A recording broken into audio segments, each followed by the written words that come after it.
Now that we are approaching the end of the year, I wanted to share some of my favorite books that I read this year. All books that have left a really positive imprint on me and that I 100% recommend to you guys.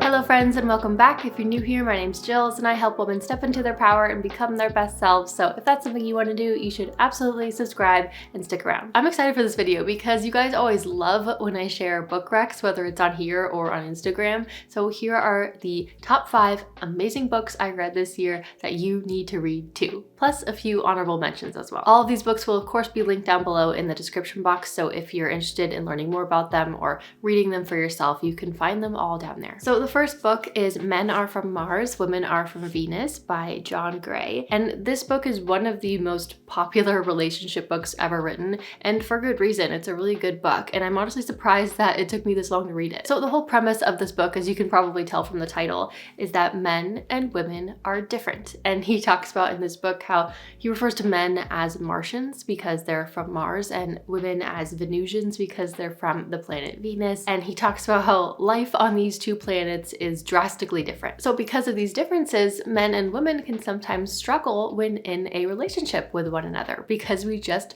don't understand each other. But if we can learn to understand each other, we can live so much happier lives. So he talks about all the ways in which men and women are different and provides examples too. So he talks about how men and women tend to be motivated differently. We tend to support each other differently. We tend to communicate differently and listen differently. We tend to solve problems differently. And we just have different needs. Like our intimacy and relationship needs tend to be different. Like for example, he talks about how she needs validation and he needs approval. She needs devotion and he needs admiration. She needs caring and he needs trust. And he talks about ways like how you might be unknowingly turning off your partner. So a lot of interesting stuff. This whole book is basically about what men need in a relationship versus what women need in a relationship. And he uses a lot of like really practical examples. It's really easy to understand. It's not just like a bunch of fluff where he writes these things and you're like, oh, that's interesting, but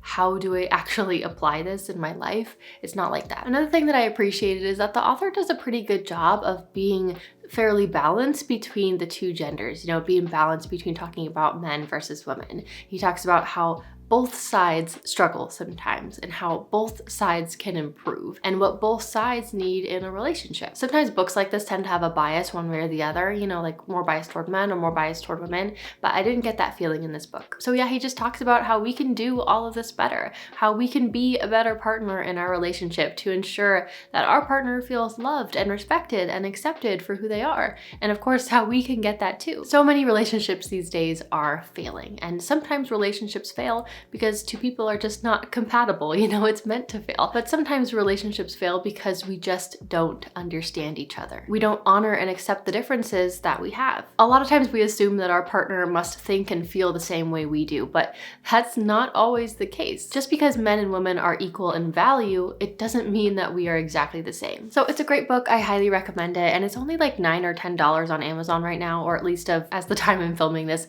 so super affordable. If you want to understand the opposite sex better, if you want to improve your relationship, or if you just want to kind of prepare yourself for when you do get in a relationship one day, then I highly, highly recommend this book. It was a really enjoyable read. The next book I loved is this book called Letting Go, The Pathway of Surrender by David R. Hawkins. And there were a lot of things that I underlined and highlighted in this book. I will definitely be rereading this again, but this was a pretty phenomenal read. So the premise of this book is that so many of us try so many different things to try to get rid of our pain and our suffering. We try different diets, we try hypnosis, we try cold plunges, we try acupuncture, we try drugs. But David Hawkins talks about how the biggest cause of our struggles and our suffering is actually so basic and simple, and it's just our emotions and our inability to let go. And I personally do really believe that. So in this book, he talks about letting go and what that means and how to do that. But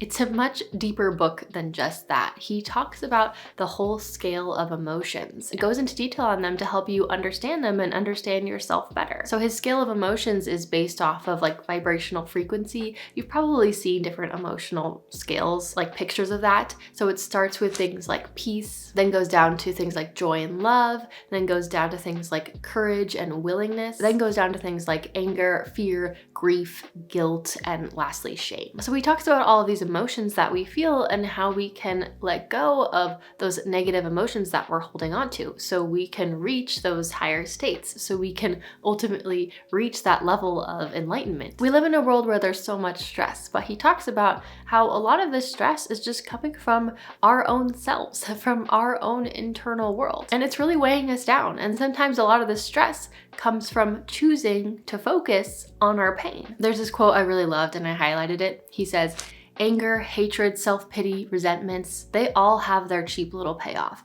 that little inner satisfaction.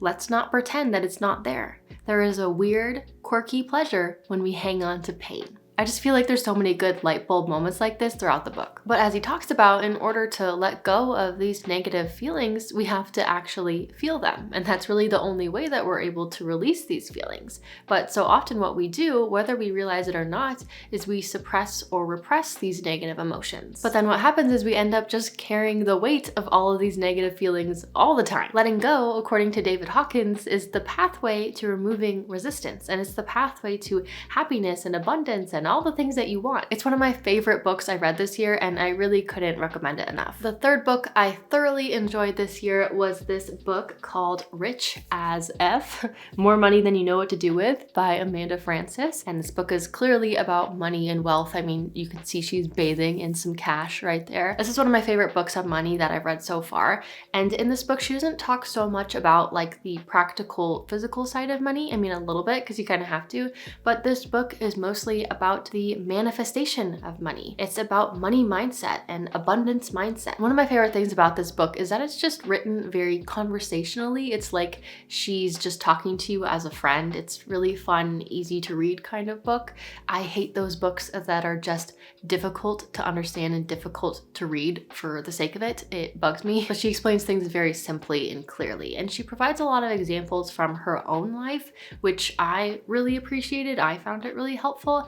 And I mean, she is quite wealthy and successful. So yeah, I think I read this entire book in like 2 days. I didn't want to put it down. In this book, she talks about how manifesting money is not like you're manifesting, you're visualizing, and then bam, $1 million comes into your life. She talks about how manifesting wealth is just this continual process of incremental growth. It's consistently pushing your limits so that your financial life can expand. One of the biggest things I've learned is that we all have our own energetic limits with money that we first have to normalize and then have to push through. For example, at some point for someone, making $5,000 a month was huge. It was really expansive and it pushed your limits with what you thought you could make. But then that 5K becomes normalized, and then 10K becomes the goal. 10K is what pushes your limits. And then finally you reach that 10K, and then that becomes normalized. And then you move on to 15K and 50K and 100K a month. It's this continual process of shifting the energetic range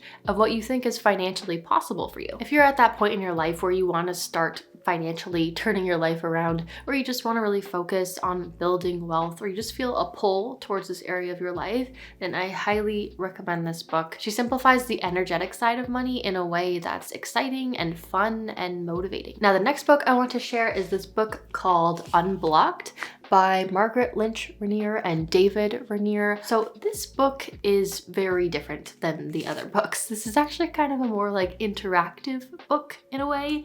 It's not really a book that you just read, it's a book that you do. So backing up a little bit, there's something called EFT, or Emotional Freedom Technique, and some people just call it tapping. You might have heard of it, or maybe it's totally new to you, but it's basically a more alternative method to managing emotions and distress and releasing subconscious blocks. It's meant to stimulate specific acupressure points while you focus or like visualize certain things. And it's supposed to help in transforming negative feelings or blocks that you have. So anyway, this book Unblocked is a little hard to describe, but basically the authors walk you through this process of releasing any blocks that you have in the lower 4 chakras of your body. And pretty much everyone has blocks in these areas. So the lower 4 chakras are first the root chakra, which is all about feeling safe and secure and grounded. And then second, the sacral chakra, which is all about things like power, motivation, life force energy, even sexuality. And then the third chakra is the solar plexus chakra,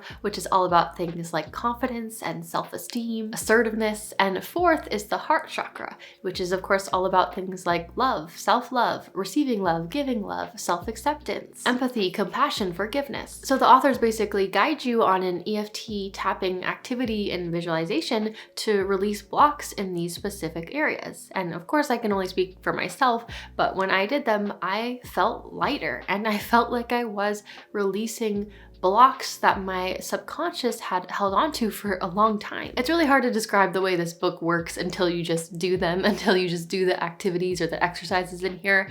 But this book has a lot of really amazing reviews, so I'm not the only one who found this beneficial. And these are exercises that you can do over and over again. So like when things come up or when you feel like you need them. I'm pretty sure every single person can benefit from this book because we all have subconscious patterns, usually from childhood, that hold us back. And releasing these blocks is how we empower ourselves and reclaim our potential. So I highly recommend this book. It's probably a little bit different than other books you've read or purchased in the past, but I do think it's powerful. Now, the 5th book that I enjoyed and really recommend is this book called The Courage to Be Disliked. The authors, I'm gonna butcher these names, so I'm very sorry.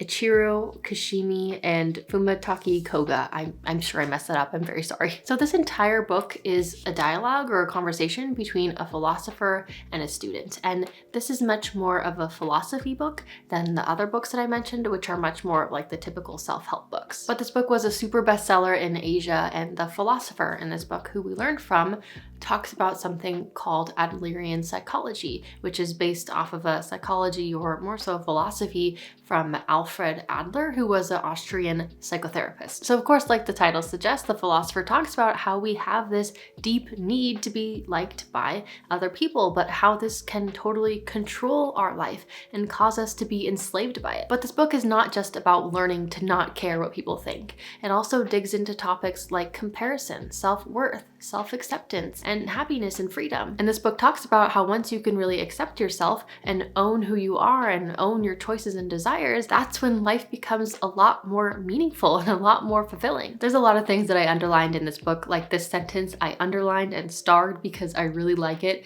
He says, "As long as one continues to use one's misfortune to one's advantage in order to be, quote, special, you will always need that misfortune." This book and the philosopher in this book just has a really interesting take on life and can kind of open up your mind a little bit to think about things differently. And I think that that can be beneficial for everyone. I will say this book is a little bit harder of a read than the other books that I mentioned, but I will say this book is not very long and it has very short, small, digestible chapters. So I think this book is just meant to be read really nice and slowly where you take it all in. But overall, I do really recommend this book. It was a little bit different of a book than what I normally read, just being more philosophy based, but I'm glad I read it. Now, I know I was only going to share my top 5 books of the year, but I do really quickly just want to share some honorable mentions. I really enjoyed these 3 books right here, but they didn't quite make my top 5, and I'll tell you why. So the first honorable mention is The Art of Seduction by Robert Greene. This is a very famous book, and I was excited to get this because I've heard a lot about it. I didn't really read the bio or the reviews that much. I probably should have.